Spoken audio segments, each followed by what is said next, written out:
as far as the laws are concerned, as far as the different regulations are concerned, we can say that the laws or different regulations which were brought can be divided into two, because in India there was company rule, that is East India Company, right?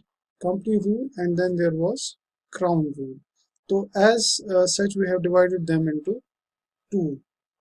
That is company rule के अंदर जो जो acts आए हैं, regulation acts and charter acts, हमने उनको अलग कर रखा है। एंड सिमिलरली जो क्राउन रूल के अंदर जितने सारे रूल्स एंड रेगुलेशंस आई हैं, तो हमने उनको डिवाइड किया है 1858 ऑनवर्ड्स टिल 1947। जो भी रूल आया उसको क्राउन रूल के अंदर आया था, और उसके पहले जो 1773 से लेके 1857 तक जितने सारे रूल्स आए हैं टिल रिवोल्ट ऑफ 1857, तो उनको कंपनी रूल के अंदर हमने क्लासिफाई किया। The first major and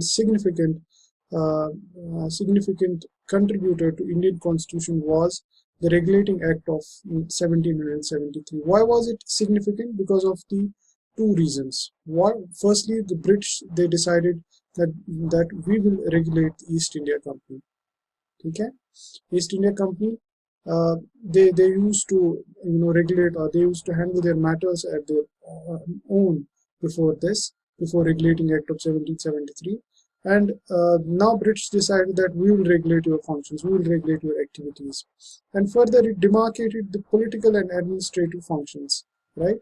The commercial or administrative functions, or political administrative functions, they were divided. The company's political and administrative functions were divided. Next thing is that it laid down the foundations for central administration in India, as it took away the legislative powers, or it made the Bombay, the governors of Bombay and Madras, subordinate to the governor of Bengal, right? And further, the governor general of the governor of Bengal, he was basically designated, given a new designation, that is the governor general of Bengal. Further, the executive council was formed, which was to have 4 members, and they were to assist the governor general of Bengal. And further, the officers, they were prohibited from private trade, that is they could not take, that they were stopped or prohibited from taking the bribe or gifts, etc. right? ये सब चीजों से उनको prohibit किया गया। The important fact related with the Regulating Act of 1773 is that the first Governor General, which the Governor General of Bengal was designated, the Governor of Bengal was designated as Governor General of Bengal, and first Governor General was Warren Hastings. And apart from that, Supreme Court was established. It was supposed to have one Chief Justice and 3 other judges, right? One CJ, that is Chief Justice, and 3 judges. So the first Supreme Court was established in Kolkata by this particular act. Now this is all about the Regulating Act. Now moving on and talking about the Pitts Act. Now there were certain lacunae in the Regulating Act, and there were other acts which were then brought out. But in order to rectify the acts which were brought earlier, Pitts Act was introduced in 1784.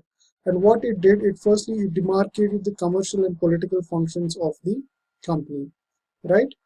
It created 2 separate bodies. The separate body, that is, there will be a court of directors, and they will manage commercial affairs. But it created a more powerful body, which was named as the Board of Control, right? Board of Control. Board of Control was to, so thus in a manner it created a system of double government, because of the fact that there was Board of Control to manage the political affairs and Court of Directors to manage the Court of Directors to manage the commercial affairs. So it created a system of double government. It laid the foundations of the double government, not the federal system but the double government. And apart from that, the Board of Control was made all powerful by giving it they were given the authority to manage the British possessions in India, and also collect revenue and other similar things. And significance of this act is that the company's territory in India were, for the first time, they were called British possessions in India. This is very important.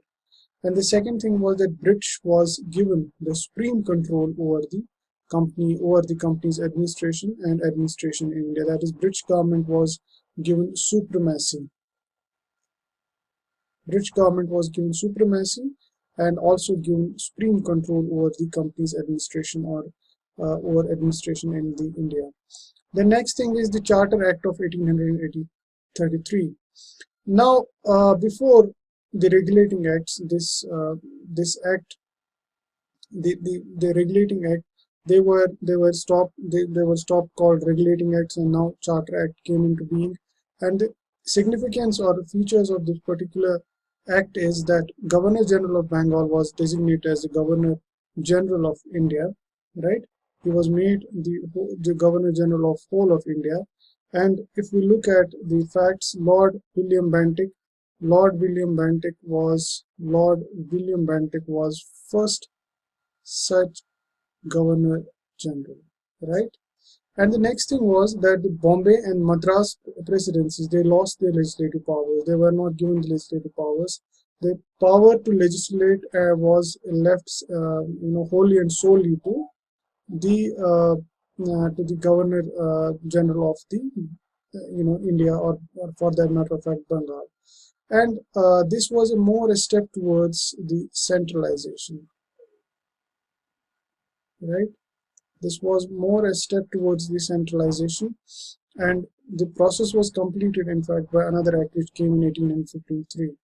And further, law member was added as a fourth member of the Governor General's Council.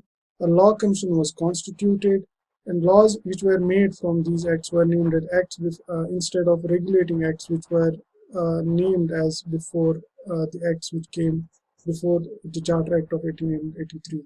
East India Company had to end its commercial activities, and it became now a merely administrative body. Whatever commercial operations or commercial interests it had, they ceased to operate, and finally it became an administrative body. The important facts, as I have already said, that the first Governor General of India was Lord William Bentinck, and apart from it, it tried to introduce the open competition for civil services, but it failed to introduce, right? This is the important feature of the Charter Act of 1883. Finally came the Charter Act of 1853. The first thing it did was it introduced the open system for selection and recruitment of civil servants on the basis of which committee? Macaulay Committee, right? एक McClay committee बनाई गई थी which recommended the open competition system for selection and recruitment to the civil servants for the first time.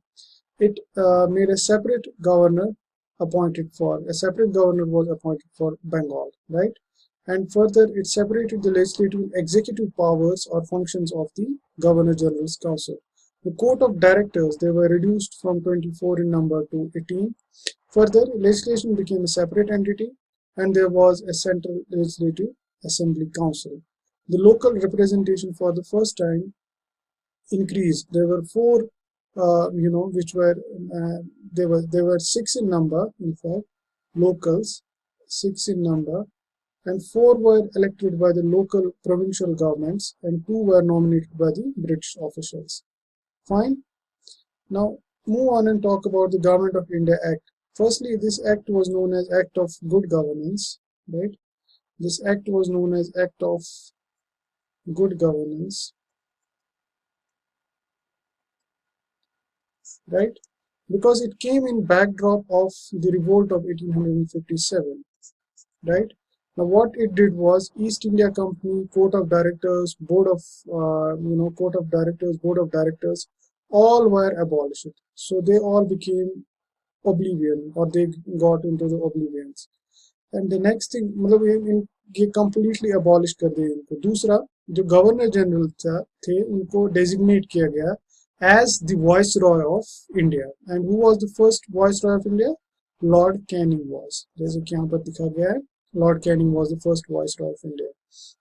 It also created the position of Secretary of State, which was,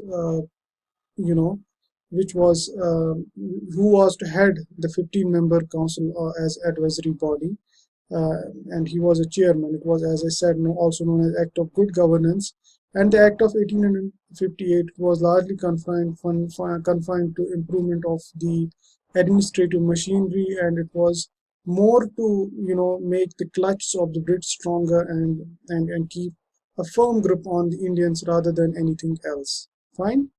Now, moving on and talking about another very important act, which is the Indian Council Act.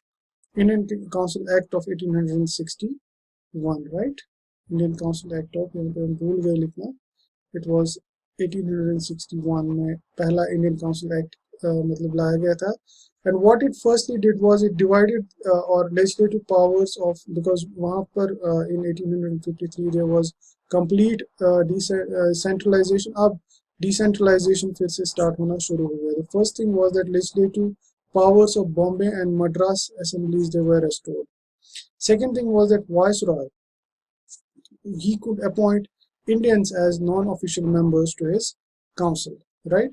And there were new legislative assemblies which were created. Firstly, in Bengal in 1862, in North-Western Frontier Province (NWFP), in NWFP in 1866, and also in Punjab in 1897. So there were new assemblies which were created, new legislative councils which were created. Now Viceroy was he was empowered to make rules and orders, and apart from this, he could issue like ordinance which is being issued in case of emergency. यहाँ पर भी जो Viceroy थे, he could issue ordinances during emergency. In case, or he did not need any support from legislative council, and it was valid for 6 months from the date of promulgation. We will be talking about ordinance, that is the Article 1, 2, 3 of the Indian Constitution in detail when we will be talking about the president.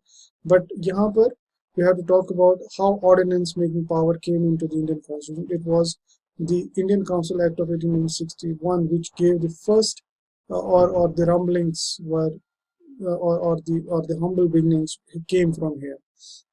Now, the fact was that Lord Canning firstly nominated 3 Indians to the Legislative Council. The first one was Maharaja of Patiala, Raja of Banaras, and Sir Dinkar Rao. And apart from this, the portfolio system, which is the introduction of the portfolios, that who is to get which ministry, it came into it gained importance from this particular act. So 1861 Act will be known for 2 things, 2 important things. One is the portfolio system, right? And the another one is, one second. So one is the portfolio system and another one is the ordinance making powers. We'll discuss ordinance, in detail when we'll be talking about the President's ordinance making power under the Article 123 of the Constitution. Now let's move on and talk about the Indian Council Act of 1892. The salient features were that before this particular act, the legislative members, they could not ask or discuss the budget, but here legislative members were now allowed to discuss and ask the budget and to discuss budget and ask questions. Apart from this, the word election was, one second, the word election was for the first time introduced in this particular act, but there was no further information which was diverged or further कोई information नहीं दी गई थी. बस ये कहा गया था कि that word elections might be conducted. Further, this act increased the number of members in the non-official council, right? Nomination system was made there for appointment of non-official members to central and provincial legislative assemblies. Viceroy could appoint the non-official members to the Central Legislative Assembly, and the governors could appoint the non-official members to the Provincial Legislative Council. These were the 4 main features of the Indian Council Act of 1892. Then Indian Council Act of 1909. Why were these council acts firstly brought? I forgot to mention earlier. They were brought because there was a need which was felt in order to associate Indians to the governance, in order to associate Indians to the governance process, and in order to fulfill this objective, all these acts were brought together to make Indians associate Indians with the governance process. इसलिए इन सब acts को लाया गया था. Now the Indian Council Act is very important act because of the fact that it firstly expanded, or it increased the members in the Central Legislative Council from 16 to 60. Second thing was that it introduced the system of communal representation, right? A separate electorate system was put in forth where Muslims could vote only for the Muslim candidates. If Muslim candidate was there for election into the Central Legislative Assembly, or for that matter of fact Provincial Legislative Assembly, only Muslims could vote for him, right? It also provided for the establishment of local bodies and zamindars, and very rightly, because it's also known as the Morlamento reforms, right? So Morlamento reforms भी कहा जाता है because of the fact that the Lord Morley was at that point of time Secretary of the State, and Lord Minto was Viceroy of India. So Lord Minto Ko is also known as the father of communal electorate, for the fact that he introduced the communal electorate system. So this question might be asked, that through which council act the system of communal electorate was introduced in India. So the act is Indian Council Act of 1909. Now, further, provincial councils were allowed to have non-official majority, which would mean that those which are not official members, or which are not part of British government or governance process, could become the could have the non-official majority. But the non-official majority was not allowed in the Central Legislative Assembly, जो थी वहाँ पर ये non-official members नहीं रखे गए थे. Further, members in the councils, they were empowered to ask supplementary questions and move resolutions on the budget. And the facts regarding this act, as we said, it is also known as Morlamento reforms. And apart from this, Satyendra Prasad Sinha was the first Indian to join the Viceroy's expanded executive council, and he was appointed there as the law member, right? Now moving on and talking about another very important act, which is the Government of India Act 1990. It's also known as Montfort reforms, right? Montfort reforms, or it's also known as the Montagu-Chelmsford reforms. Now, why was it brought? Because British declared that that we are going to introduce responsible government of India, and then part of it, because in 1917 there were agitations on part of Indians for introduction of some sort of government in India, and in response to that, and in order to introduce responsible government in India, British said that we'll be introducing these reforms under the august leadership of the Montagu, who was at that point of time Secretary of the State, and Chelmsford was Viceroy of India. It further, what happened was, first thing, it introduced a system of diarchy, right? Diarchy was a system where the subjects were to be divided into reserved subjects as well as transferred subjects, right?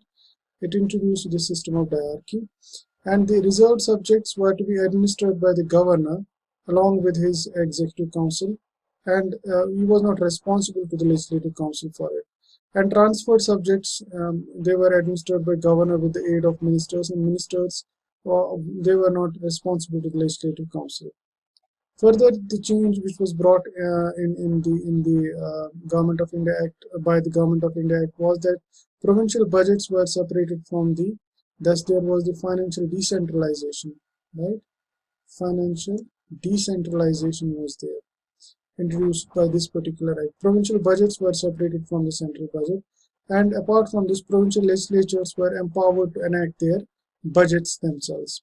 Further, there was provision for establishment of the Public Service Commission, which was for the first time made in 1919. The Office of High Commissioner was set up in London, and he was basically transferred some of the function of the Secretary of State to the Commissioner. The Central Legislative Council was replaced by bicameral bicameral legislature. That is, it was supposed to have two parts. So bicameral legislature came. Bicameral legislature was introduced by Government of India Act, right, 1919 से bicameral legislature का introduction हो गया. Further, direct elections were introduced by this particular act. ठीक है, direct elections for the first time were introduced by this particular by this particular act. और जो universal adult franchise नहीं था, it was on the basis of the on the basis of property, on the basis of tax and on the basis of education. उसके basis पे लोग जो है वो elect होते थे, right? There were separate electorates which were introduced for the Sikhs, for the Anglo-Indians, for the Indian Christians, and for the Europeans. Thus, the communal electorate which were introduced in 1909 under Parliamentary reforms were further extended to Sikhs, Anglo-Indians, Indian Christians, and Europeans. Now came the Simon Commission, which is very famous because of the fact that Lala Lajpat Rai lost or he gave his life for the nation as part of the agitation to be held against the Simon Commission. Saunders, got him murdered, and in response to him, then Saunders was murdered by the Bhagat Singh as a way to avenge the killing of Lala Lajpat Rai. Now, Simon Commission, it was a statutory commission. It comprised of 7 members. It was constituted to report the impact of new constitution on India, and its chairman was Sir John Simon, as it was named after him as Simon Commission, and it submitted its report in 1930. It recommended, firstly, abolition of diarchy, continuation of the communal electorate, establishment of the Federation of British India and provinces, and responsible government in the provinces. The reasons for its boycott was because of the fact that it found that Indians, basically, they said that that it did not found that was no Indian fit enough to be part of the commission which was going to decide the future of Indians. How crude, how cruel, and how illogical is it that fate of Indians is going to be is going to be decided by the whites and not by the not by the Indians itself. So the widespread agitations were held against Simon Commission, and as I said, numerous lives were lost. Go Simon, go back was the slogan which was popularized as a way to in a way record the protest against the Simon Commission. Now came the Government of India Act, which is being described as the structure of the number of features came from a lot of features to the Indian Constitution have been directly borrowed from the Government of India Act. And as I said that earlier in the lecture, that a question was directly asked in UPSC 2016 mains regarding whether the scheme of federation was or the scheme of federation was proposed by the Government of India Act or not. So we'll be talking about the salient features. Firstly, as far as legislature is concerned, it introduced further 6 bicameral legislatures in Bengal, right? In Bengal, one second, in Bengal, in Bombay, in Madras, in Assam, Bihar, and Uttar Pradesh. And the franchise was extended, which was limited to affluent people in the earlier act. It was extended to further 10% people. And there was a separate electorate which was introduced.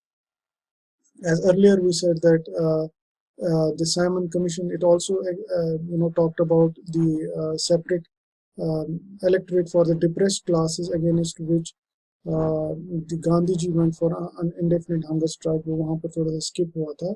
तो फिर उसके बाद there was this Pune Pact in order to make rectifications in that particular in that particular legislation. So it extended the separate electorate to scheduled caste, to scheduled castes, to laborers, and to the women. Now, the composition of the Act, it included 10 schedules and 321 sections. It firstly provided for the establishment of RBI, though there was this Young's committee which recommended establishment of the RBI, but the provision was made in the Government of India Act 1935. Further, it abolished the Council of India, and it provided for establishment of the FPSC, that is Federal Public Service Commission, and the Provincial Public Service Commission and Joint Public Service Commission in case of two states.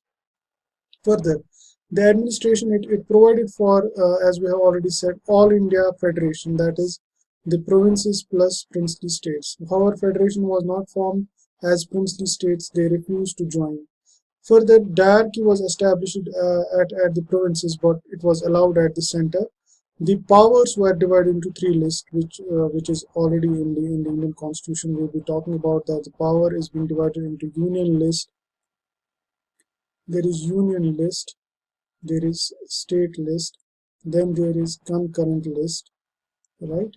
Concurrent list, and one residual list, which doesn't come into any other thing. So here again there was a federal list, a provincial list, and a concurrent list, right? The governors, they have to act according to the advice of the ministers, and it came into effect in 1937, but was discontinued in 1939 on account of the war. Now finally, the final act which is there was the Indian Independence Act of 1947. What did it provide? It provided firstly for the partition of India into India and Pakistan, right? The British dropped its title of Emperor of India. It abolished the office of Viceroy, the office of Secretary of the State. Excuse me. Further, the Governor of General was given all the powers to assent or to veto the bill. So veto came from this particular act, right? It discontinued the appointment of members to the civil services, and it ended the British rule in India, and India became a sovereign state. That is, it is neither dependency of any other state nor any else can rule on it. It's completely free to take its course of action. It provided for governance of India by the Government of Act India 1935 Act until and unless there is a separate constitution which was framed later on.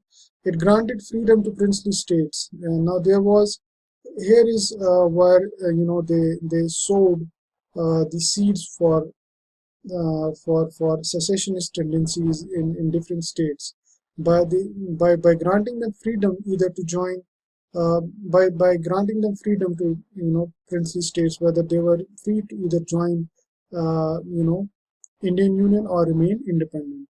Further, it empowered Constituent Assembly as a sovereign body to frame and adopt their own constitution.